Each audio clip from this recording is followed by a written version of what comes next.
Bonjour à tous, je m'appelle Plotine Jarda et aujourd'hui je vais vous présenter une partie des résultats de ma thèse en éthologie équine sur la question « Les chevaux ressentent-ils notre peur ?»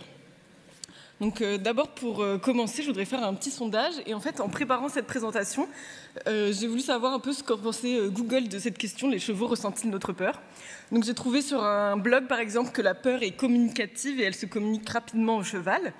On peut lire aussi sur un forum que le cheval sent cela et se tient sur ses gardes, prêt à détaler en parlant de la peur. Et ChatGPT m'a dit que le cheval peut détecter la peur de son cavalier et réagir en devenant lui-même nerveux ou effrayé. Et vous, qu'est-ce que vous en pensez? Donc, qui pense que c'est vrai?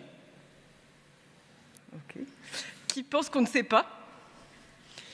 Qui pense que c'est faux? Personne ne pense que c'est faux. Ok. Donc c'est vrai qu'on peut avoir l'impression, soit en entendant autour de nous dans le monde du cheval ou à l'extérieur, ou même en interagissant avec son cheval, qui ressent quand on a peur, qui peut y réagir. Mais est-ce que c'est vraiment ça qui se passe ou est-ce que c'est nous qui modifions notre comportement et en fait qui agissons sur lui? Pour parler un peu de cette question, est-ce qu'on peut croire nos impressions? Je voulais vous parler de l'histoire de Hans le Malin. C'était un cheval au XXe siècle qui était très connu parce que son maître lui avait appris tout plein de tâches très compliquées. Notamment, donc on peut lire dans ce livre, en tapant du sabot, Hans était capable d'additionner, de soustraire, de multiplier, de diviser. Et il pouvait même épeler, lire et résoudre des problèmes d'harmonie musicale. Et donc, il faisait des spectacles dans toute l'Europe et tous les spectateurs avaient vraiment l'impression qu'il était capable de résoudre tous ces problèmes mathématiques complexes, etc. Mais quand des scientifiques se sont intéressés à la question, ils se sont rendus compte qu'en réalité, Hans avait appris à lire les humains. Et donc, pour répondre aux questions, il tapait du sabot le bon nombre de fois. Et il avait appris, en regardant son maître ou la personne qui lui posait la question, à savoir quand est-ce qu'il fallait s'arrêter de taper du sabot pour satisfaire la personne. Donc, ça nous montre qu'en fait, la méthode scientifique, elle permet un peu d'aller au-delà de nos impressions et de mieux comprendre ces situations, de préciser vraiment ce qui se passe. Et cette histoire, elle nous a aussi permis de voir que les chevaux peuvent avoir une lecture vraiment fine des humains, parce que le maître de Hans, il n'était pas en train de lui dire « stop, maintenant arrête de taper du sabot », c'était vraiment subtil. Et c'est ce qui a été montré aussi dans des études récentes, donc notamment on a montré que les chevaux peuvent nous reconnaître par nos visages. Ils peuvent aussi détecter nos états d'attention, donc ils savent quand on est attentif à eux ou pas, ou quand on est attentif même à un certain objet.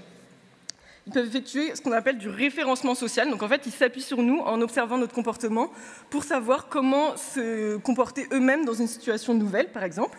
Et ils peuvent aussi lire nos signaux émotionnels.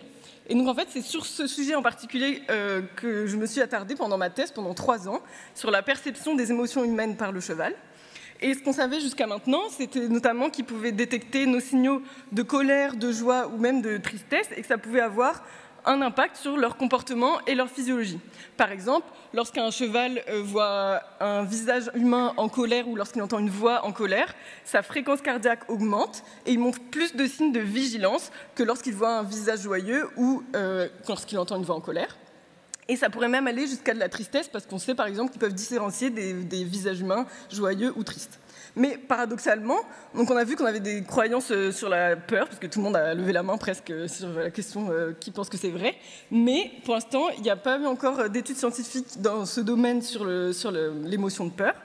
Donc ici, on va essayer de se poser cette question. Quelle est l'influence vraiment de l'émotion humaine de peur sur le comportement et la physiologie des chevaux? Plus précisément, on peut aussi se demander quels sens peuvent jouer un rôle dans la perception de la peur humaine par les chevaux.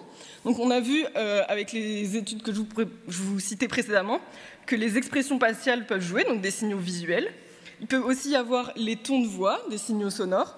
Mais est-ce que ça pourrait aussi aller jusqu'à des odeurs, donc des signaux plus subtils pour nous qui les sentons à peine en fait, mais je ne sais pas si vous le savez, moi j'ai découvert que depuis une dizaine d'années, on a remarqué que nos odeurs humaines, elles dépendent de nos émotions et on peut, entre humains, se transmettre nos émotions par les odeurs. Donc pour le cheval, chez qui l'odorat est très développé et pour qui les odeurs sont très importantes dans son monde propre, on peut penser que les odeurs pourraient jouer un rôle aussi pour la perception des émotions humaines. Et pour répondre à toutes ces questions, il y a une notion qui est importante à avoir en tête. On s'est intéressé au phénomène de la contagion émotionnelle. Donc ça, c'est la correspondance entre l'état émotionnel d'un individu receveur et celui d'un individu émetteur. Donc, est-ce qu'une émotion peut passer d'un individu A à un individu B, par exemple, d'un humain à un cheval? Donc ici, pour la peur, on va essayer de voir s'il peut y avoir une contagion émotionnelle de la peur de l'humain vers le cheval. Et pour ça, je vais vous présenter deux études que j'ai réalisées pendant ma thèse. D'abord, une première étude où on a essayé de savoir s'il peut y avoir une contagion émotionnelle de l'émotion de peur de l'humain au cheval par des signaux sonores et visuels. Et dans une deuxième étude, par des signaux olfactifs. Et ensuite, on essaiera de discuter un peu tout ça ensemble. Donc, d'abord, la première étude, est-ce qu'il peut y avoir une contagion émotionnelle de l'émotion de peur de l'humain au cheval par des signaux sonores et visuels? Donc ici, on s'est concentré sur les expressions faciales et les tons de voix, et on a essayé de savoir si des expressions et des tons de peur pouvaient influencer le comportement et la physiologie du cheval. Pour faire cette étude, on a travaillé avec un groupe de 48 chevaux, et on les plaçait dans un box de test où on leur montrait des vidéos. Et sur ces vidéos, c'était un acteur ou une actrice qui disait une même phrase, mais soit de manière apeurée, soit de manière neutre, soit de manière joyeuse. Et c'était un ordre aléatoire entre les chevaux. Et pendant l'importance en fait, de leur montrer des vidéos, l'intérêt ici, c'était que du coup, les stimuli ne dépendaient pas du cheval et de sa réaction à lui-même. Donc c'était vraiment la même chose pour chaque cheval, quelle que soit sa réaction, ce qui nous permettait vraiment d'avoir un œil objectif là-dessus. Et on observait leur comportement grâce à des caméras optiques. On avait aussi une caméra infrarouge qui permettait de détecter les variations de la température de l'œil du cheval. Je vous expliquerai après juste après pourquoi. Et on leur mettait aussi une ceinture polar qui permettait de mesurer leur fréquence cardiaque pendant les tests. Donc, ce qu'on a vu pendant ces tests, on a voulu d'abord savoir s'il y avait une influence des vidéos sur leur rythme cardiaque. Et on a vu qu'en effet, la fréquence cardiaque moyenne pendant les vidéos variait en fonction de l'émotion. Donc il y avait une fréquence cardiaque plus haute lorsque les chevaux voyaient les vidéos de peur ou de joie. Donc en fait, une fréquence cardiaque plus haute, ça montre un certain éveil corporel, une activation, et ça montre déjà que les chevaux avaient détecté qu'il y avait une émotion par rapport aux vidéos où c'était neutre. Ensuite, on a voulu savoir si ça avait une influence sur leur comportement. Donc pour ça, on s'est intéressé en particulier aux postures d'alerte, quand le cheval était face à l'écran avec les deux oreilles en avant. Et on a vu que les chevaux étaient plus souvent en alerte lorsqu'ils voyaient les vidéos de peur, plutôt que les vidéos neutres ou les vidéos de joie. Donc ces vidéos de peur augmentaient l'attention du cheval. Ensuite, on a aussi voulu savoir s'il y avait un effet sur la latéralisation. Donc, pourquoi on s'est intéressé à ça? Il faut savoir que les chevaux, en fait, ne regardent pas leur environnement au hasard avec leurs deux yeux. Et notamment, ils utilisent plus leur œil droit pour des stimuli positifs. Pourquoi? Parce qu'en fait, l'œil droit est relié à l'hémisphère cérébral gauche, et cet hémisphère est spécialisé notamment dans les stimuli positifs. Donc là, en étudiant l'orientation du regard des chevaux vers les vidéos, on a pu voir quand est-ce qu'ils utilisaient leur œil droit. Donc quand ils tournaient la tête en fait, de ce côté, c'était qu'ils utilisaient cet œil-là. Et ils utilisaient plus souvent leur œil droit pour regarder les vidéos de joie que pour les vidéos neutres. Donc il semble que ces vidéos étaient plutôt positives pour eux. Ensuite, on s'est intéressé à la température de l'œil, comme je vous le disais, avec une caméra thermique, puisque ça a été montré depuis quelques années que l'état émotionnel des animaux peut varier en fonction... Non, c'est l'inverse. Que l'état émotionnel des animaux peut faire varier la température de l'œil. Et justement, chez les chevaux, il y a une augmentation de la température de l'œil dans les cas de situations plutôt négatives. Donc, nous, on a mesuré ça avec la caméra thermique, dont vous voyez une image ici. Et il y avait plus d'augmentation de la température de l'œil quand les chevaux voyaient les vidéos de peur plutôt que de joie. Donc, il semble que la peur provoquait une émotion plutôt négative pour les chevaux. Donc, on a pu valider qu'il y avait une influence de ces vidéos sur le rythme cardiaque, sur le comportement avec les postures d'alerte, sur la latéralisation et sur la température de l'œil. Donc, on peut dire que oui, il y a bien une contagion émotionnelle de l'émotion de peur, de l'humain au cheval, avec des signaux sonores et visuels. Et même, on a pu préciser cela, parce que peut-être qu'on s'en doutait un peu, mais plus précisément, on a vu que la peur peut provoquer un éveil chez le cheval, avec une augmentation de l'attention et des émotions plutôt négatives, alors que la joie provoquait aussi de l'éveil, mais était perçue de manière plutôt positive. Donc maintenant qu'on a pu valider pour les signaux visuels et sonores, avec des expressions faciales et des tons de voix, on va essayer de voir si ça peut même aller jusqu'aux odeurs. Donc dans la deuxième étude, on a voulu savoir s'il y avait une contagion émotionnelle de l'émotion de peur de l'humain au cheval par des signaux olfactifs. Et donc, plus précisément, est-ce que des odeurs humaines de peur peuvent avoir une influence sur le comportement et la physiologie du cheval?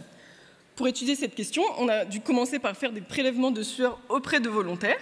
Donc là, on a eu 30 gentils volontaires, vraiment très gentils, qui sont venus dans notre laboratoire et qui ont regardé 2 vidéos. D'une part, ils avaient des extraits de films d'horreur qui provoquaient de la peur, et d'autre part, des extraits joyeux qui provoquaient de la joie. Et pendant qu'ils regardaient ces vidéos, ils portaient des compresses sous leurs aisselles, qu'ils nous ont ensuite gentiment données pour qu'on puisse les utiliser dans notre expérience. Et on a aussi utilisé des compresses vierges pour faire une odeur neutre. Ensuite, on a présenté ces odeurs aux chevaux, donc on a mis les compresses devant les naseaux du cheval, et elles étaient fixées par un système de collants qui était fixé au licol. Donc dans cette étude, il y avait 43 chevaux, et on les a répartis en 3 groupes. Un groupe qui sentait les odeurs du contexte de peur, un groupe qui sentait les odeurs neutres, et un groupe qui sentait les odeurs du contexte de joie. Et ensuite, on a fait des tests de réactivité, parce que contrairement aux vidéos où on sait quand est-ce qu'elles démarrent et quand est-ce qu'elles finissent, on peut voir la réaction spontanée du cheval. Ici, les odeurs, c'est un peu plus flou, on sait moins exactement quand est-ce que le signal commence pour le cheval. Donc on a fait des tests vraiment standardisés qui sont utilisés d'habitude sur les études éthologiques des chevaux, pour savoir quelle réponse il faut observer et quelle réponse peut varier en fonction de cette odeur. Donc d'abord, on a voulu savoir si ces odeurs avaient une influence sur la relation à l'humain. On a fait un test d'approche et un test de caresse. Donc dans le test d'approche, l'expérimentatrice était debout dans l'arène de test, immobile en regardant par terre, et le cheval pouvait l'approcher s'il voulait. Et dans le test de caresse, l'expérimentatrice grattait le cheval pendant 2 minutes d'une manière standardisée sur le garrot et l'encolure. Et on a regardé le nombre de fois que le cheval touchait l'expérimentatrice, c'est-à-dire le nombre de fois où il initiait une interaction avec elle. Et on a vu que les chevaux touchaient moins de fois l'expérimentatrice lorsqu'ils sentaient l'odeur de peur que lorsqu'ils sentaient l'odeur neutre ou l'odeur de joie. Donc ces odeurs de peur semblaient provoquer une moins bonne relation à l'humain pour le cheval. Ensuite, on a voulu savoir si ça pouvait influencer la réaction des chevaux à la nouveauté, et en particulier dans un test d'objets inconnus. Donc là, on mettait dans l'arène de test un nouvel objet que le cheval n'avait jamais vu auparavant, qui était assez grand et coloré. Et on s'intéressait au nombre de fois que le cheval regardait l'objet inconnu. En fait, les regards vers l'objet dans ces tests montrent la peur du cheval, car c'est un signe en fait, qui veut surveiller cet objet qui lui fait un peu peur. Et on a vu que les chevaux regardaient plus de fois l'objet inconnu quand ils sentaient l'odeur de peur que l'odeur de joie. Donc en fait, ces odeurs ont provoqué des réactions de peur amplifiées chez les chevaux. Ensuite, on a fait un test de soudaineté. Donc on agitait devant la tête du cheval un objet de manière soudaine et on regardait l'intensité de la réaction. Donc est-ce qu'il sursautait juste un tout petit peu sur place, est-ce qu'il faisait un quart de tour, un demi-tour, etc. Et on a vu que les chevaux avaient une réaction de peur plus intense lorsqu'ils sentaient l'odeur de peur plutôt que l'odeur neutre ou l'odeur de joie. Donc, encore une fois, les odeurs de peur provoquaient une réaction de peur amplifiée chez le cheval.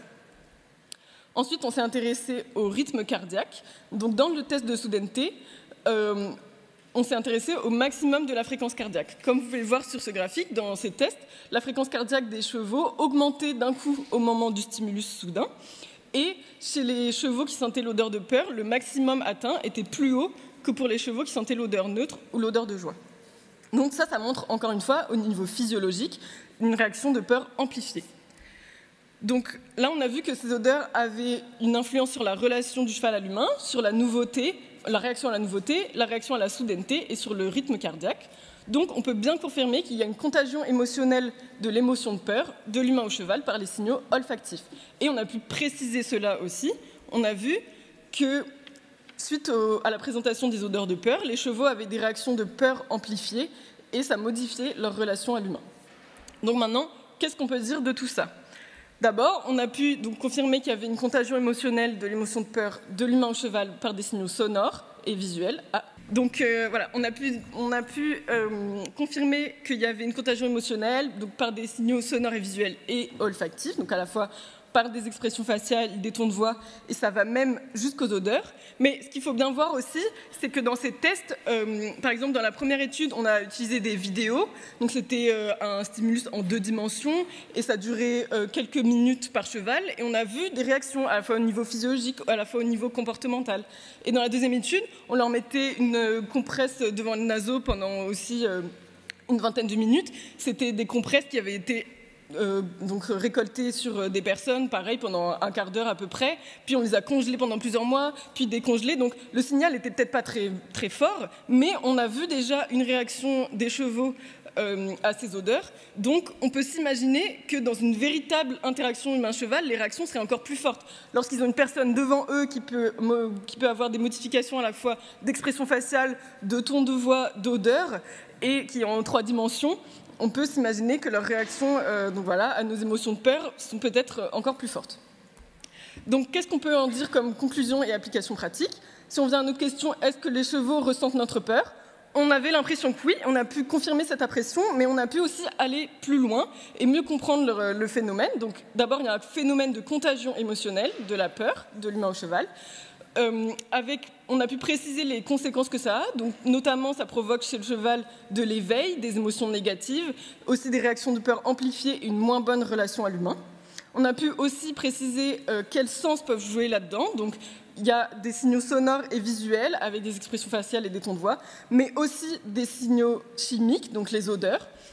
Et c'est intéressant de voir aussi que, contrairement à nos expressions faciales et nos tons de voix, qu'on peut peut-être un peu maîtriser, on peut s'en rendre compte et les modifier, les odeurs, c'est très difficile à maîtriser. Nous, on peut à peine s'en rendre compte ou pas du tout consciemment. Donc, c'est important de l'avoir en tête aussi pour les interactions avec les chevaux. Ensuite, de manière pratique, ce qu'on peut penser qu'il faudrait faire, c'est qu'on peut essayer de favoriser des expressions positives lorsqu'on interagit avec les chevaux. Et d'une manière plus globale, on a vu que les émotions humaines jouent un rôle majeur dans les interactions entre humain et cheval. Donc il faut vraiment les prendre en compte quand on réfléchit au bien-être du cheval, puisque nos émotions, notre bien-être à nous, jouent sur les émotions du cheval, donc son bien-être à lui. Et ça, c'est le principe qu'on appelle le one welfare, donc l'interdépendance entre le bien-être humain et le bien-être des animaux notamment. Donc enfin, ce qu'il faut retenir, je dirais qu'il y a 2 grands messages.